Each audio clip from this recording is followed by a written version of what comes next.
বাসুদেবকে দেখেছিলাম আমি 3 বার। প্রথমবার দেখেছি তার রূপ, দ্বিতীয়বার তার মন, আর শেষবার তার অবশ্যম্ভাবী পরিণতি। প্রথমবারটার কথা আমার আজও স্পষ্ট মনে আছে। সেটা তার বিয়ের আগে। আমি, বাসুদেব আর সুকুমার 3 জন মেয়ে দেখতে গিয়েছিলাম। পাত্র বাসুদেব নিজে। মেয়ে দেখার ব্যাপারে তার দুর্নিবার লজ্জা, তাই সেই লজ্জা নিবারণের জন্য বেচারি অনেক অনুনয় করে আমাদের সঙ্গে নিয়েছিল। বাসুদেবের বাপ মা ছিলেন না বলে অবস্থা সচ্ছল থাকা সত্ত্বেও দীর্ঘদিন তার বিয়ে হয়নি। আর সত্যি কথা বলতে কি, আমাদের মধ্যে সে ছিল সবচেয়ে ভোঁদা। সেই জন্য তাকে কতকটা বিয়ের অনুপযুক্তই মনে করতাম। যাই হোক, এতদিন পরে কে এক দূর সম্পর্কের দিদি এই বিয়ের সম্বন্ধ এনেছেন এবং তিনি দাঁড়িয়ে বিয়েটা দিয়ে দেবেন এমন আশ্বাসও দিয়েছেন বলে শোনা গেল। বাসুদেবেরও ইচ্ছে প্রবল। কাজেই মেয়ে দেখাটা কতকটা গতানুগতিক ব্যাপার হয়ে দাঁড়ালো। না দেখলেও বিয়ে আটকাবে না। মেয়েটি শুনলাম অজপাড়া গাঁয়ের। বাপ এত গরিব যে ভিক্ষে করেও রোজ পেটে ভাত যায় না। বংশটা বলে দিই এই পর্যন্ত। সুতরাং কিশোরী এবং কুমারী মেয়ে দেখার জন্য অবিবাহিত যুবকদের মনে যে আগ্রহ থাকে তা আমাদের ছিল না।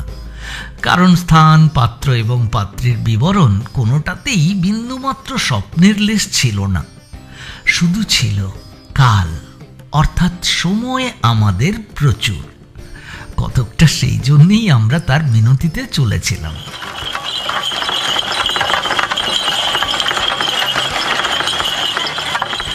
কিন্তু আমাদের বিস্ময়ের সীমা রইল না যখন সেই কিশোরী মেয়েটি আমাদের সামনে এসে দাঁড়ালো।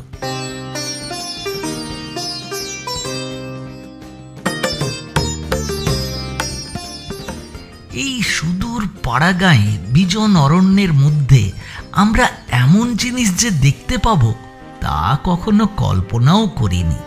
সে যেন সহস্র কবির স্বপ্ন, যেন চন্দ্রের লাবণ্য, শিল্পীর রেখাকে অবলম্বন করে পৃথিবীতে নেমে এসেছে।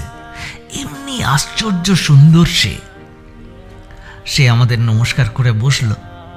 এইবার আমাদের কিছু জিজ্ঞাসা করতে হয়, কিন্তু কে করবে? আমরা স্তম্ভিত হয়ে দেখছিলাম। তার দীর্ঘ ছলছল আবেশময় চোখ দুটি আর সত্যিকারের চাঁপার কলির মতো ছোট ছোট সুডৌল আঙুল দুটি, আর তার চমৎকার দেহ সৌষ্ঠব, প্রতিমার মতো গায়ের রং। যেদিকে চোখ পড়ছিল দৃষ্টি যেন আর ফিরছিল না।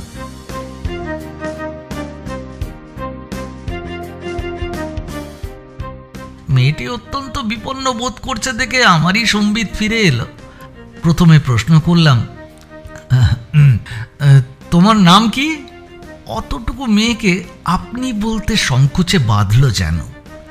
মেয়েটি ঈষৎ ভীত, একটুখানি কান্নার সুর জড়ানো কণ্ঠে উত্তর দিল, শ্রীমতী গৌরী বসু।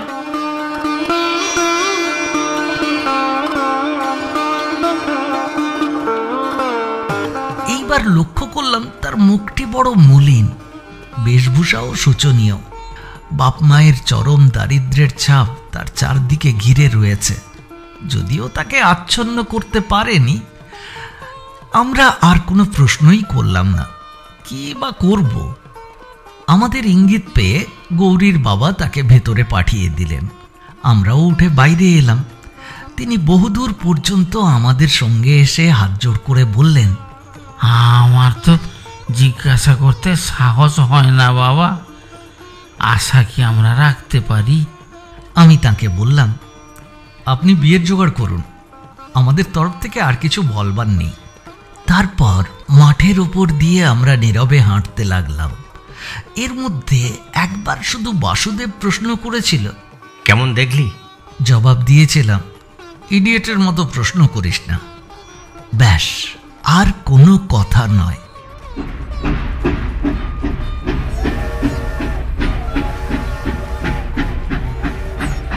সুকুমার একটি কথাও বলেনি।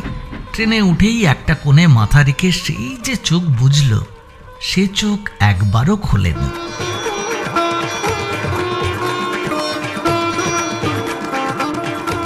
শুধু গভীর রাত্রে আমার মেষের তক্তাপোষটার উপর বসে উত্তেজিতভাবে প্রশ্ন করল, ল্যাংড়া আম দাঁড় কাকে খাবে আমাদের চোখের সামনে? আমি জবাব দিলাম, কি করতে চাও তুমি? দেখো, ঈর্ষা যে আমারও হচ্ছে না তা নয়, কিন্তু বন্ধুর জন্য মেয়ে দেখতে গিয়ে সেই মেয়ে ছিনিয়ে নেওয়ার লজ্জাও তো কম নয়। তাছাড়া আমাদের দুজনের থেকেই বাসুদেবের অবস্থা ভালো, সেটা কিন্তু মনে রেখো। সাংসারিক দিক থেকে দেখতে হলে বাসুদেব আমাদের দুজনের চেয়েই ভালো পাত্র। কিন্তু বয়স, তাছাড়া ও যে অনুভব পর্যন্ত করতে পারবে না, ওর সৌভাগ্য। ভিখিরির মেয়ে ওই রকম পাত্রের হাতে পড়াও অনেক সৌভাগ্যের কথা। আর কি করবে, এখন আর তো কোনো পথ খোলা নেই। সুকুমার উঠে গেল, বোধহয় কথাগুলো বুঝল।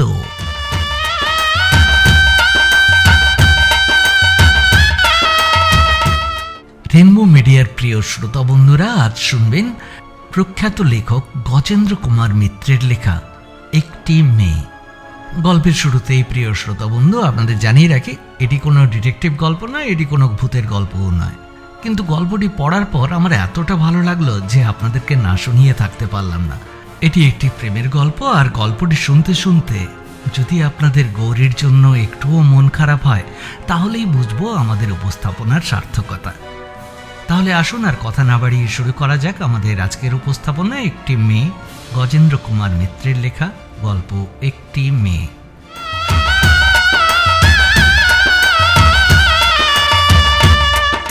কিন্তু বাসুদেবের বিয়েতে সে একদিনও গেল না। আমাকে ডেকে বলল, অসম্ভব, চোখের সামনে ওই রকম মেয়ে বাসুদেবের হাতে পড়বে তা আমি সইতে পারবো না। অগত্যা আমিই গেলাম। বিবাহ বাসরে উপবাস ক্লিষ্ট মুখ।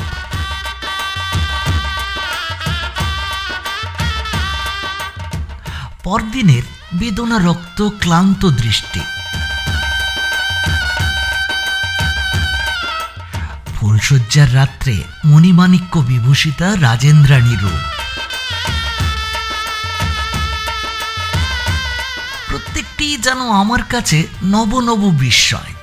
আমি 3 দিন ধরে শুধু তার রূপই দেখলাম। যেন মনে হয় তার পরের দিনই এক ফাঁকে বাসুদেব আমার পরিচয় দিয়ে বলেছিল, এটি আমার বিশেষ বন্ধু, আমার সঙ্গে তোমায় প্রথম দিন দেখতে গিয়েছিল, মনে আছে তো? সে যেন তার উত্তরে আমার মুখের দিকে একবার চেয়েছিল, কিন্তু সেদিনের কোনো কথা আমার পক্ষে ঠিক করে বলা এখন শক্ত।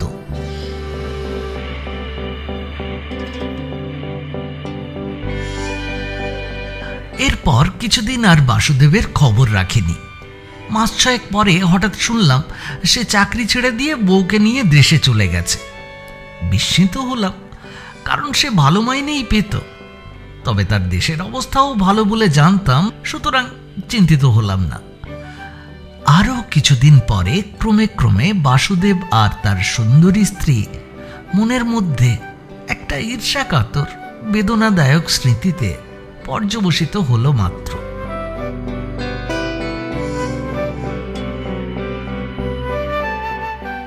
আবার তার সঙ্গে দেখা হলো বিয়ের ঠিক 5 বছর পর।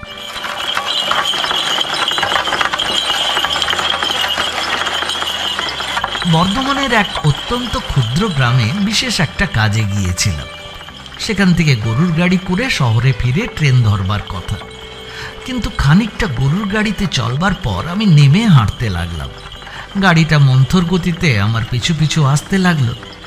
এইভাবে চলে শহরের প্রান্ত সীমায় যখন এসে পৌঁছেছি, তখন হঠাৎ একটি ছোট ছেলে ছুটতে ছুটতে এসে ডাকলো, ও মশাই! থমকে দাঁড়িয়ে প্রশ্ন করলাম, কি চাস রে বাবু? সে আঙুল দিয়ে একটা জরাজীর্ণ বাড়ি দেখিয়ে বলল, আপনাকে একবার যেতে হচ্ছে ওইখানে। তার মানে খামোখা আমি ওখানে যাব কেন? গিন্নিমা ডাকছে, তিনি চেনেন আপনাকে। বিস্ময়ের অবধি রইল না। তবু যখন চেনা মানুষ বলে দাবি করছে, তখন যেতেই হলো। সেই উলঙ্গ প্রায় বালকটির পিছু পিছু গিয়ে যখন সামনে পৌঁছলাম, তখন দেখলুম একটা 20-21 বছরের মেয়ে দরজা ধরে স্তব্ধ হয়ে দাঁড়িয়ে রয়েছে। তার পরনের শাড়ি জীর্ণতার অন্তিম দশায় এসে পৌঁছেছে। দারিদ্র্যে ও মনোকষ্টে তার প্রথম যৌবন পিষ্ট, দেহ শীর্ণ, মাথার চুল রুক্ষ।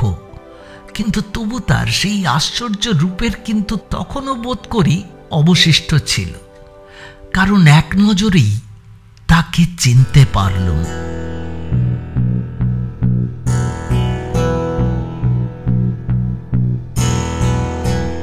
স্তম্ভিত হয়ে মুহূর্তকাল তার দিকে তাকিয়ে থেকে অস্ফুট স্বরে শুধু বললুম, গৌরী, তুমি?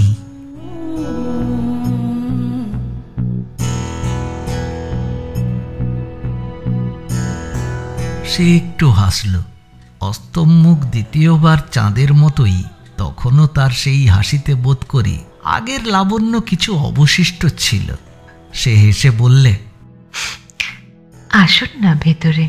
আমি একটুখানি ইতস্তত করে বললাম, কিন্তু আমার ট্রেন 7টায়, আর সময় হবে কি বসবার? যদিও কৌতূহল আর দুঃখ দুটোই আমার মনের মধ্যে তখন প্রবল হয়ে উঠেছে।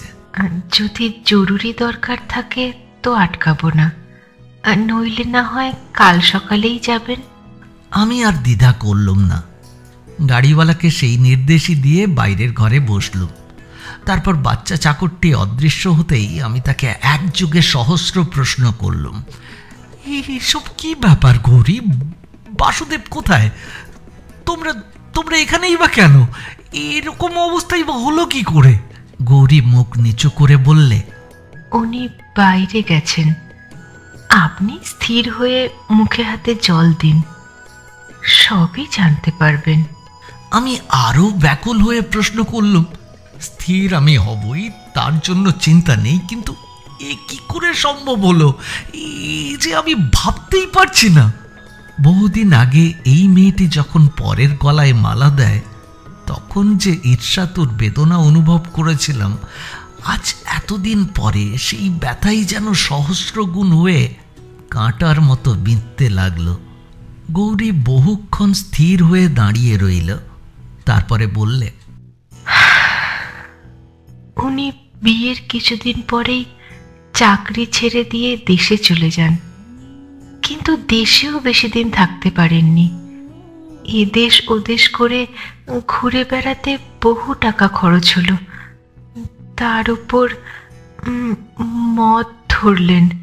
আমি যেন ক্রমে পাষাণ হয়ে যাচ্ছিলাম। কোনো মতে প্রশ্ন করলাম, তারপর?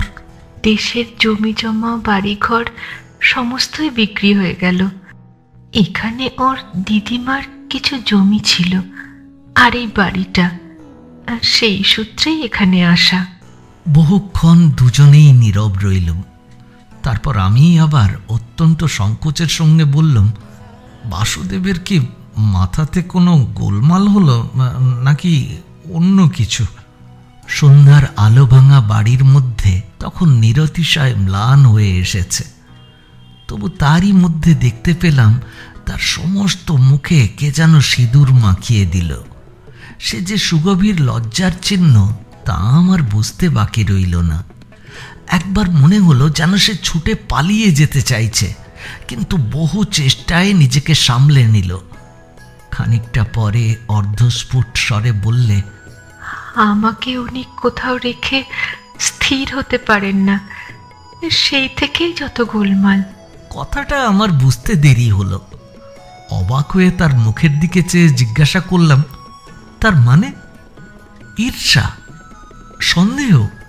কোনো বিশেষ লোককে নয়, কিংবা ঠিক আমাকেও নয়। ওর কেমন একটা ধারণা হলো যে আমাকে কোথাও রাখা নিরাপদ নয়।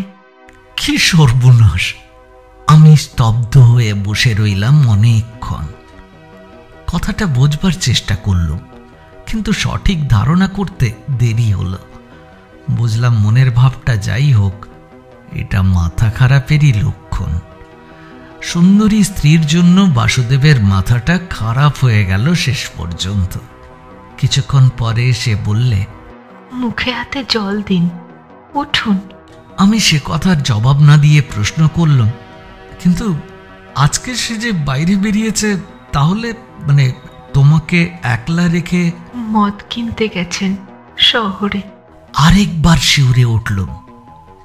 চোখের সামনে ওই নতমুখী রূপসী মেয়েটির দিকে চেয়ে সারা মন যেন মুচড়ে উঠতে লাগলো। হায় রে, তখন যদি সুকুমারকে বাধা না দিত। বললাম, আমাকে ডাকলে যে, এর জন্য তোমার লাঞ্ছনা সইতে হবে না। সে অতি কষ্টে অপমানের অশ্রু দমন করে বলল, তা ঠিক হবে না। হয়তো আপনাকে দেখে তিনি খুশি হবেন।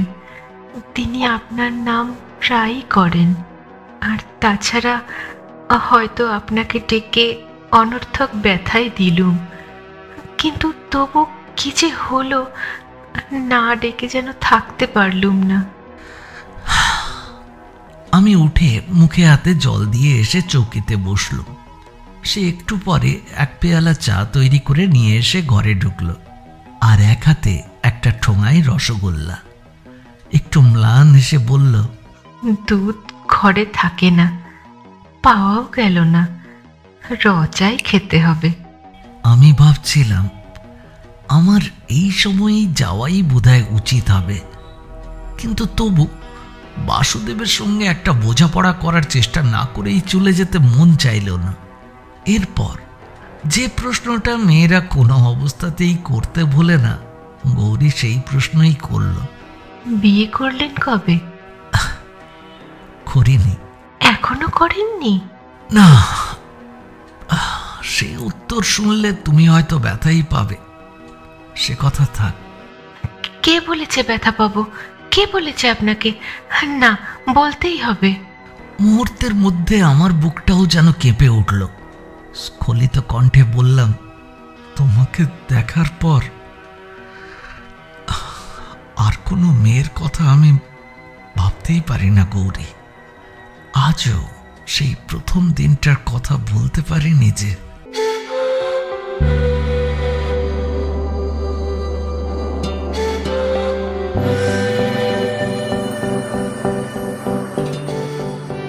গৌরীর পাণ্ডুর মুখ যেন আরো বিবর্ণ হয়ে উঠল। তার ঠোঁট দুটি যেন নিমেষের জন্য থরথর করে কেঁপে উঠল। তারপরই সে ছুটে ঘর থেকে বেরিয়ে গেল।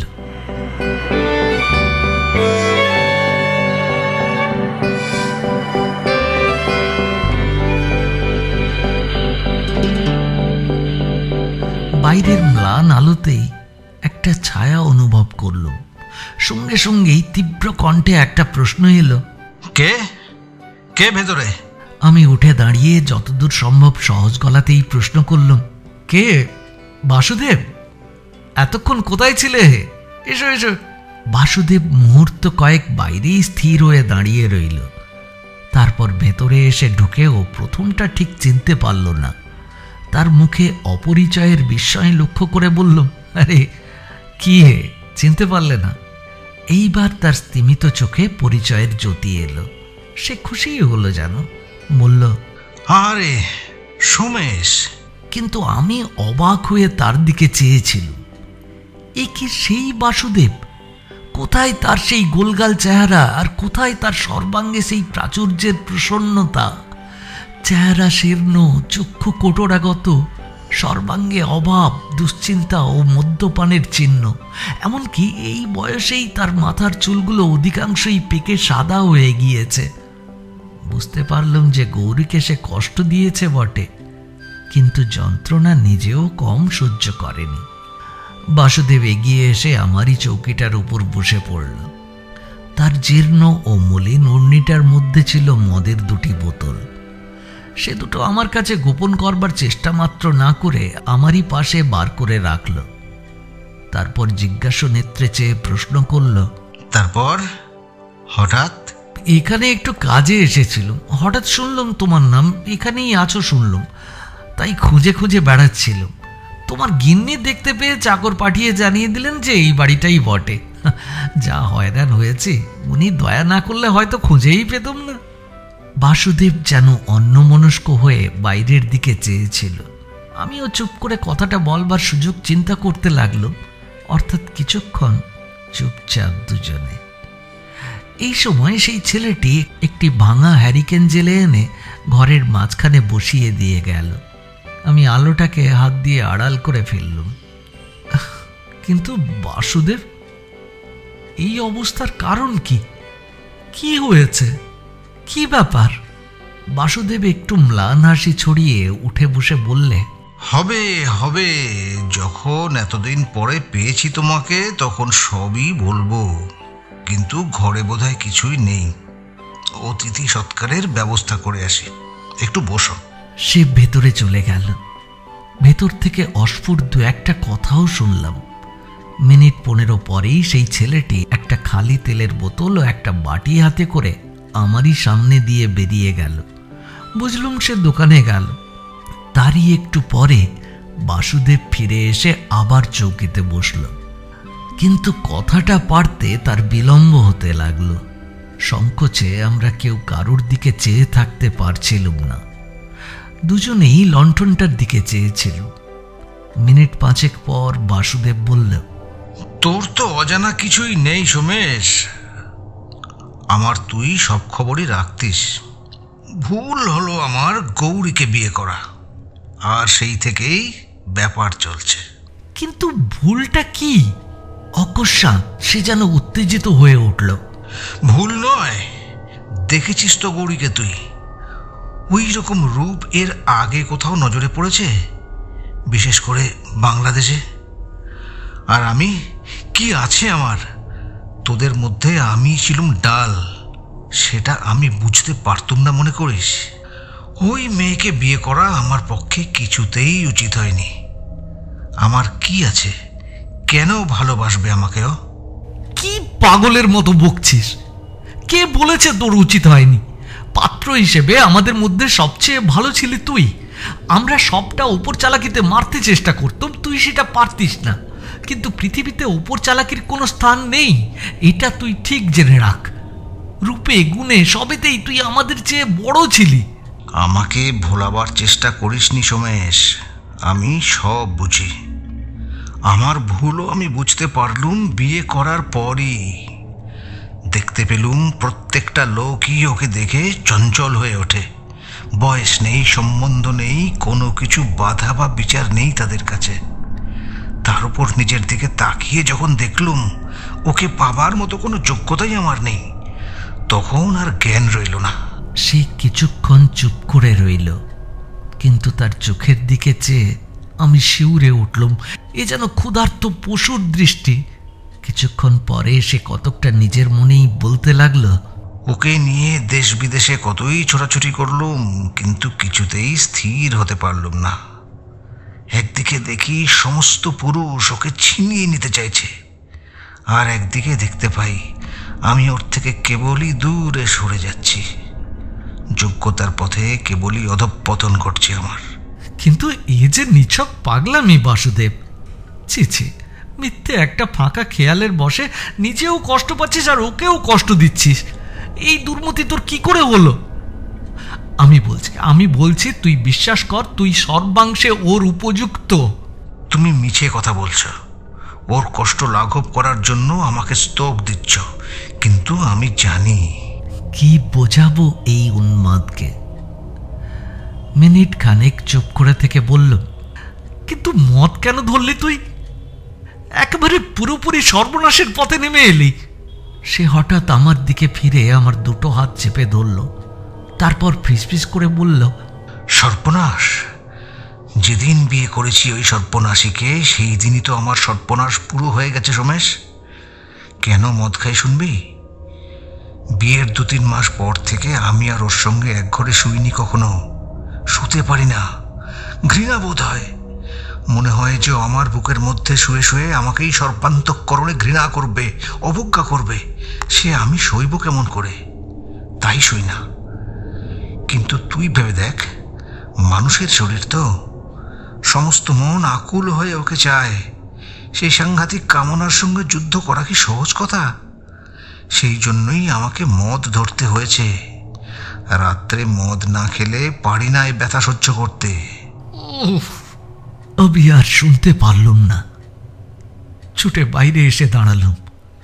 শুনতে পেলুম ভেতরে বসে বাসুদেব হাসছে। ফাঁকা একটা আলগা হাসি, অর্থহীন, কতকটা বিদ্রুপের সুর মেশানো।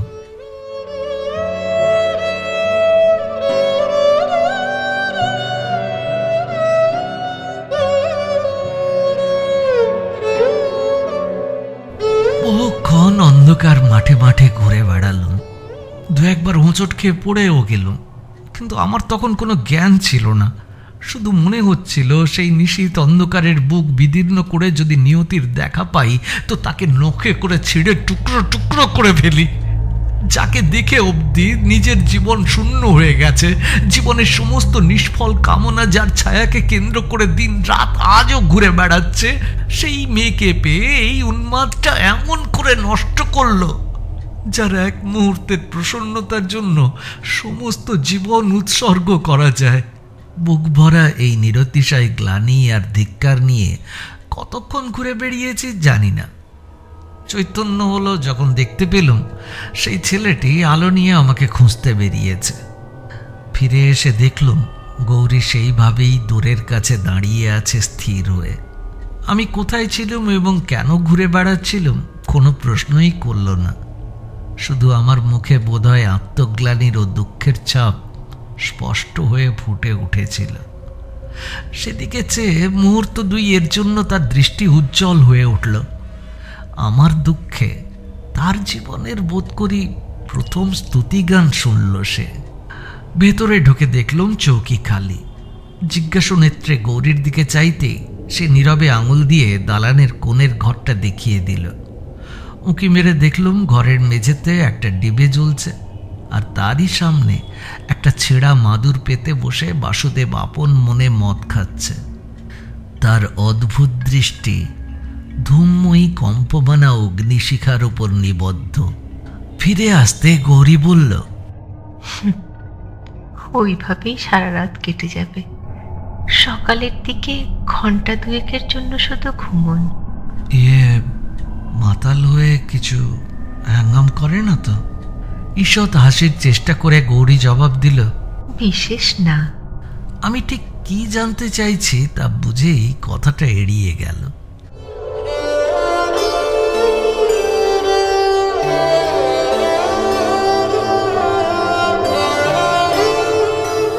দালানের একপাশে খাবার জায়গা হয়েছিল, সেইখানে গিয়ে বসলুম। আয়োজন সামান্য, কিন্তু সমস্তটুকুর মধ্যে আন্তরিক যত্নের চিহ্ন সুস্পষ্ট। পাতের কাছে বসলুম বটে, কিন্তু মন আহারে সাড়া দিল না।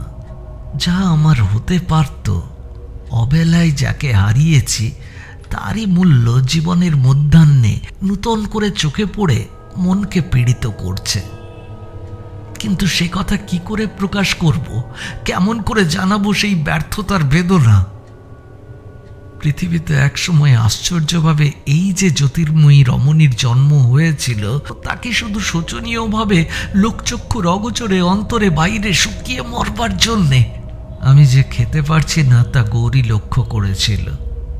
কিছুক্ষণ পরে বলল, আপনার কথা আমি বুঝতে পারছি, কিন্তু নিজের হাতে রেঁধে আত্মীয় বন্ধু বান্ধবকে খাওয়াবার বা তাদের সেবা করার স্বাদ তো কোনোদিনই মেটেনি। আজ জীবনে এই একটি দিন যদি সে সুযোগ পেয়ে থাকি তো তাকে নষ্ট করবেন না। আমার এই একটুখানি সেবা করার স্বাদকে সার্থক হতে দিন। সুতরাং জোর করে খেতে হলো। আহার্য পেটের মধ্যে গিয়ে যেন পাষাণ হয়ে উঠেছে। তবুও খাচ্ছি। অন্যমনস্ক হয়ে বসে খেয়ে গেলাম। আমার সমস্ত মন তখন মাথা খুঁড়ছে কথা খুঁজে। কি বলবো এই মেয়েটিকে? কি সান্ত্বনা দেব? কোন পথ দেখাবো? বিধাতার অদ্ভুত সৃষ্টি এই দেহ কতদিনের অনশনে এমন করে শুকিয়ে উঠেছে তা কে জানে। কিন্তু উপায় বা কি? কিছুতেই এর দুঃখ লাঘব করার কোনো উপায় আমার চোখে পড়ল না। নীরবে আহার শেষ করে বাইরে গিয়ে দাঁড়ালাম। আমারই বিছানাটি ইতিমধ্যে গৌরী কখন এই ঘরের চৌকিটার ওপর পরিপাটি করে বিছিয়ে রেখেছিল। তারই প্রলোভন সামলাতে না পেরে একটু পরে শুয়েও পড়লুম। গৌরীও ততক্ষণে সব আলো নিভিয়ে বোধহয় শুয়ে পড়েছে বলে মনে হলো। খানিকক্ষণ বিছানায় শুয়ে ছটফট করে উঠে পড়লুম। ঘুম অসম্ভব। শুধু শুয়ে থাকা মনের এই অবস্থাতে আরও অসম্ভব হওয়ায় উঠে আস্তে আস্তে দৌড় খুলে একেবারে বাইরে বেরিয়ে পড়লাম। কিন্তু বাইরে পা দিয়েই স্তম্ভিত হয়ে গেলাম। খানিকটা দূরে বাগানের মাটির ওপরই স্থির হয়ে বসে রয়েছে একটি রমণী, এবং সে যে গৌরী তার নক্ষত্রের অস্পষ্ট আলোতেও নিঃসংশয়ে অনুভব করতে পারলুম। কাছে এগিয়ে গিয়ে আস্তে করে ডাকলুম, গৌরী। সে পেছনের দিকে নাচেই জবাব দিল, এসেছ? এইখানেই বসো। তুমি যে ঘুমোতে পারবে না তা আমি জানতুম। তার এই নিঃসংকোচ সম্বোধনে স্নেহের সম্পর্কের এই তুমিতে সমস্ত মনটা আরেকবার যেন আকুল হয়ে দুলে উঠল।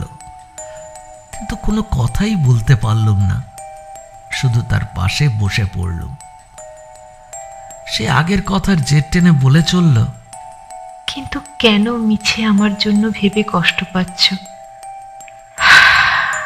আমার আর কোনো উপায়ই নেই। আমি জোর করে মনের আবেগকে চেপে যথাসম্ভব সহজ গলাতেই বললাম, তোমার বাপের বাড়িতে কি কেউ নেই?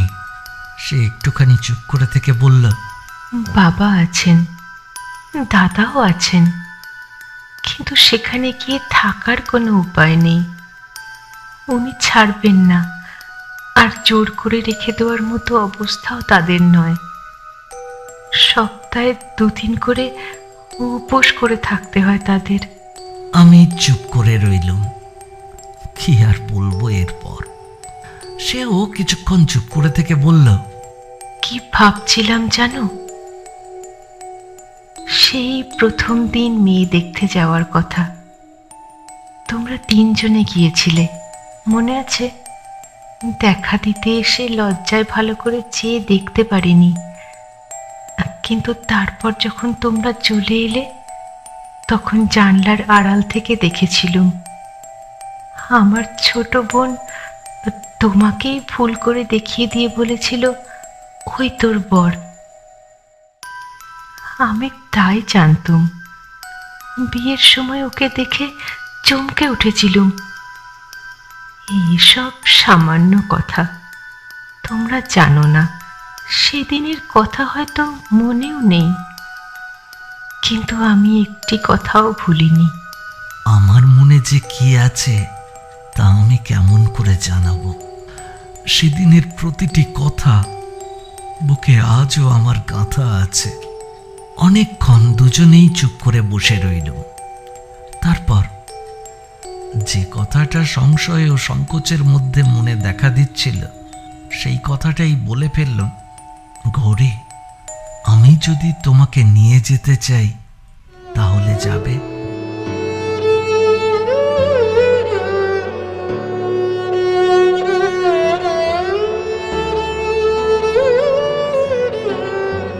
অকস্মাৎ সে যেন পাগল হয়ে উঠল। সামনের দিকে ঝুঁকে পড়ে আমার দুটো হাত ধরে বলল, যাবে? আমাকে নিয়ে যাবে? এখান থেকে অনেক দূরে আমাকে নিয়ে গিয়ে রাখতে পারবে? আমাকে ভালোবাসতে পারবে? আমিও সজোরে তার হাত দুটো চেপে ধরে বললাম, পারবো গৌরী। আমার ভালোবাসা দিয়ে তোমার মনের সমস্ত শূন্যতা ভরিয়ে দিতে পারবো। চলো চলো, আজই চলো, এখনই আমরা চলে যাই, চলো। সে আর কোনো কথাই বলল না, কেমন যেন স্বপ্নাবিষ্টের মতো আরেক দিকে চেয়ে বসে রইল। কিন্তু আমার মুঠোর মধ্যে তার ফুলের মতো নরম হাত দুটো ধরা ছিল। তারই স্পর্শে বুঝতে পারলাম যে সমস্ত দেহ তার কাঁপছে থরথর করে। খানিকটা পরে আমি বললাম, গৌরী, প্রথম দিনের কথা বলছিলে, জানো, তারপর থেকে একটি মুহূর্তের জন্যেও তুমি আমার মন থেকে দূরে যাওনি। প্রতিদিন রাত্রে শোবার আগে শেষ ভেবেছি তোমারই কথা। আবার সকালে উঠে প্রথমেই মনে পড়েছে তোমাকে। তোমার জন্য সমস্ত মন মরুভূমি হয়ে আছে গৌরী, এ তুমি বিশ্বাস করো।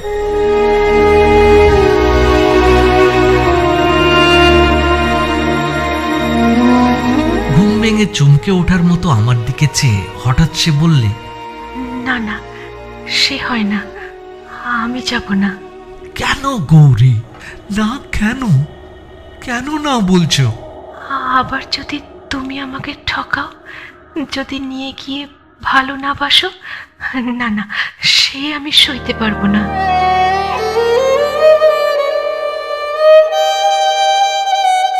কি বলছো তুমি? তোমাকে পেলে আমার সমস্ত জীবন সার্থক হয়ে উঠবে, ধন্য হবে। আমি তোমাকে ভালোবাসবো না? না, আমি শুনেছি এরকম ভালোবাসায় লোকে সুখী হতে পারে না। আর তাহলে ওর ধারণাটাই যে সত্যি হবে, সে আমি কিছুতেই হতে দেব না। আমায় আজীবন দুঃখ দিয়ে ওর কথা মিথ্যে প্রমাণ করে যাব। তুমি চাও, ওগো তুমি চাও। আজ যেটুকু জানতে পারলেও এই আমার ঢের, আর কিচ্ছু চাই না। ওর এই জীবনের সার্থকতা হাতের মধ্যে তুলে দিয়ে এমন করে কেড়ে নিও না গৌরী। সার্থকতা? তুমি যে আমাকে আজও নিয়ে যেতে চাও। আমার অভাবে তোমার মন আজও শূন্য হয়ে আছে, এই তো আমার যথেষ্ট পাওয়া হলো। এই কথাটুকু থাক আমার বুক ভরে।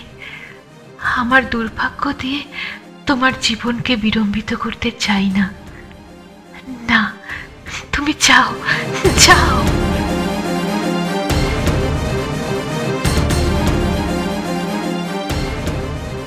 সে অকস্মাৎ একরকম ছুটেই পালিয়ে গেল।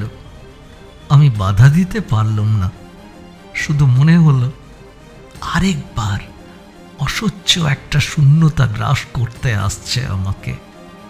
সারা রাত পাগলের মতো ছোটাছুটি করে ভোরবেলায় যখন ফিরে এলুম, তখন দেখলাম বিছানার উপর এক টুকরো কাগজে চিঠি, গৌরীর লেখা। এর আগে চোখে দেখিনি, কিন্তু চিঠির ভাষাতেই বুঝলুম এ চিঠি তারই। তাতে যা লেখা ছিল তার অর্থ কতকটা এই: তুমি যে প্রস্তাব করেছ তা আমার পক্ষে যতই প্রলোভনের হোক, তা তোমার করুণা থেকে এসেছে, সুতরাং তা লজ্জার। তুমি এখন যাও। কিছুদিন পরেও যদি আমার কথা মনে থাকে তো আবার এসো, সেদিন ভেবে দেখব। কিন্তু আজ আর দেরি করো না, মানুষের মন বড় দুর্বল।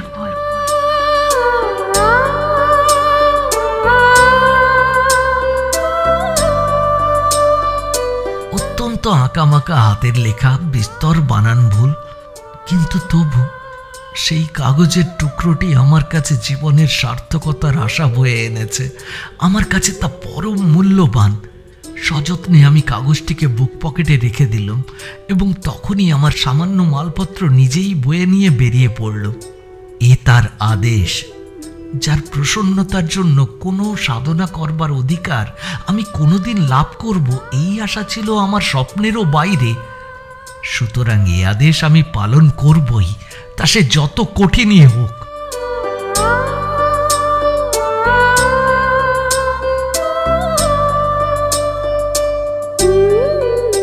এরপর মাসখানেক কাটলো আমার রঙিন স্বপ্নে।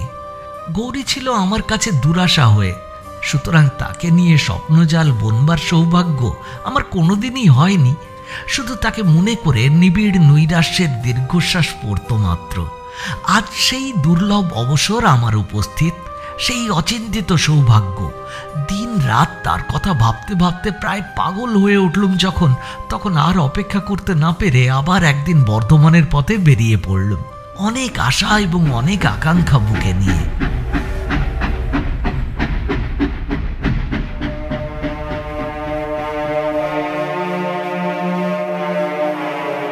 কিন্তু সামনে এসে বাড়ির অবস্থা দেখেই বুঝলাম আশঙ্কাই আমার অদৃষ্টে সত্যি হলো। দোর জানলা হাঁ হাঁ করছে, জনপ্রাণীর চিহ্ন নেই। ঠিক এই ব্যাপারটার জন্য প্রস্তুত ছিলাম না বোধহয়। আঘাতটা বুকের মধ্যে নিদারুণভাবে লেগে কিছুকালের জন্য আমাকে বড় বিমূঢ় করে দিল। আমি আড়ষ্ট হয়ে মিনিট কয়েক মাঠেরই মধ্যে বসে রইলাম।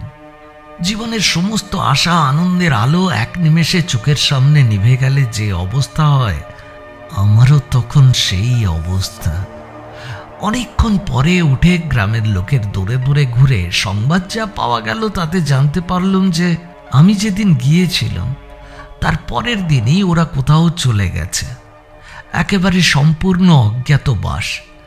বহু খোঁজাখুঁজি করলাম, কিন্তু কেউ কোনো সংবাদ দিতে পারল না। সেখান থেকে ফিরে সেই দিনই বাসুদেবের দেশে গেলাম, তারপর তার আত্মীয় স্বজনের কাছে। সকলেই সেই একই জবাব দিল, তার কোনো খবরই রাখে না তারা। দিন কতক দুঃখ অসহ্য বোধ হলো, দেশ বিদেশে ছোটাছুটি করে বেড়ালুম। তারপর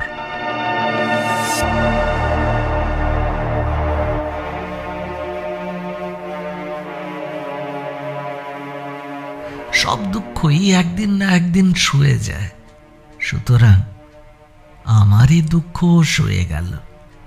আবার দৈনন্দিন জীবন শুরু হলো নিয়মিতভাবেই। শুধু বুকের একটা দিক, যৌবন ও বসন্তের দিক, কামনা ও আশার দিকটা চিরকালের মতো পাথর হয়ে গেল।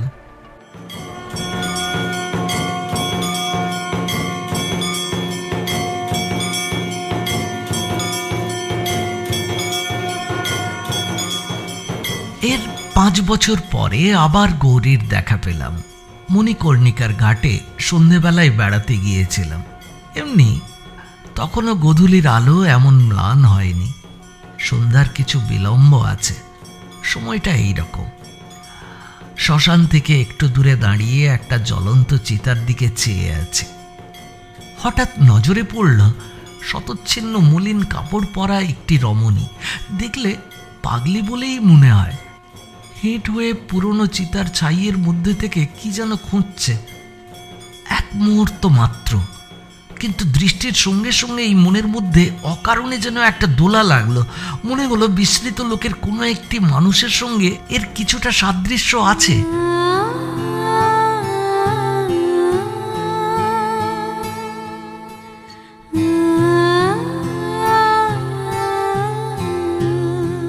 তারপরেই চিনতে পারলাম, মাথার চুল ধুলোয় বালিতে জট পাকিয়ে গেছে, গায়ের রং রোদে ও ময়লায় কালো, কিন্তু তবুও কি তাকে চিনতে বিলম্ব হয়? এ যে গৌরী, আমার আশা নিরাশার ধন গৌরী। কয়েক মুহূর্ত কি জন্য যে চুপ করে দাঁড়িয়ে রইলুম, কি যে ভাবলুম তা মনে নেই। পরক্ষণেই ছুটে কাছে গিয়ে ডাকলুম, গৌরী, এ কি করছো? এ কি বেশ?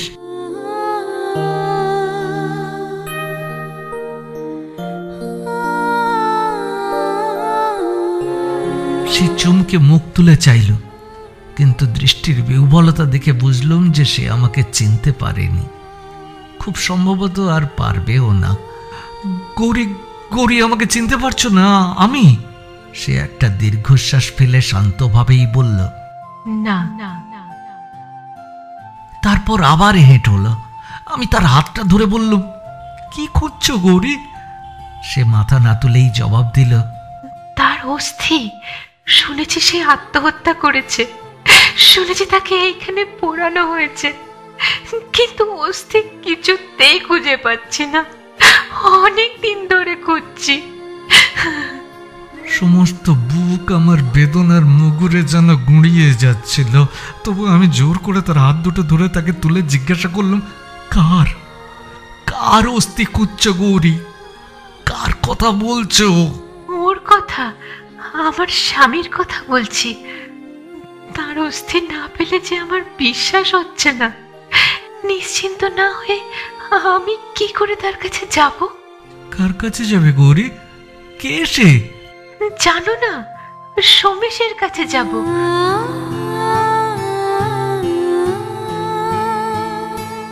উনি বলেছিলেন যে আমার জীবন থাকতে আর তার দেখা পাবে না। তাই খুঁজছি আমি তার অস্থি। আর যে অপেক্ষা করতে পারছি না।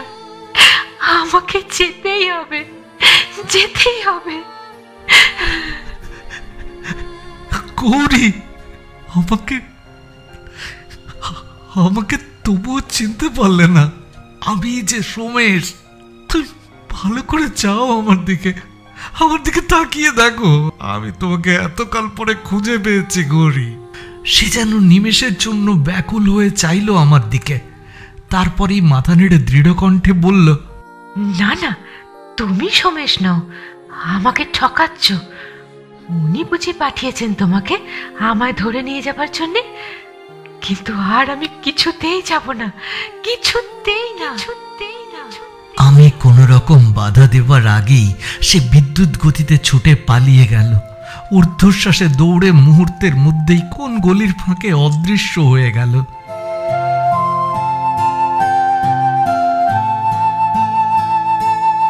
শ্মশানের একটি মুদ্দফারাশ এসে বলল, বাবু, আপনি কি পাগলিকে পহচানতেন?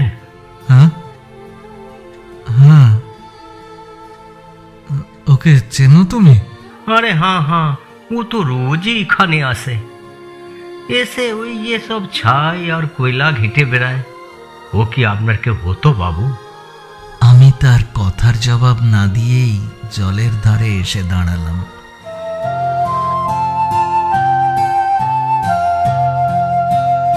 ওপারে আবার চড়াই সন্ধ্যার অন্ধকার ঘনিয়ে এসেছে। তারই কালিমা পৃথিবীর বুক থেকে যেন শেষ আলোটুকুও কেড়ে নিতে চায়।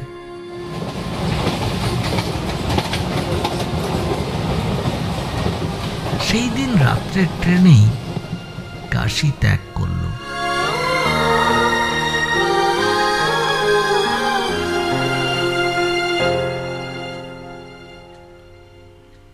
একটি মেয়ে গল্পটি এখানেই শেষ হলো।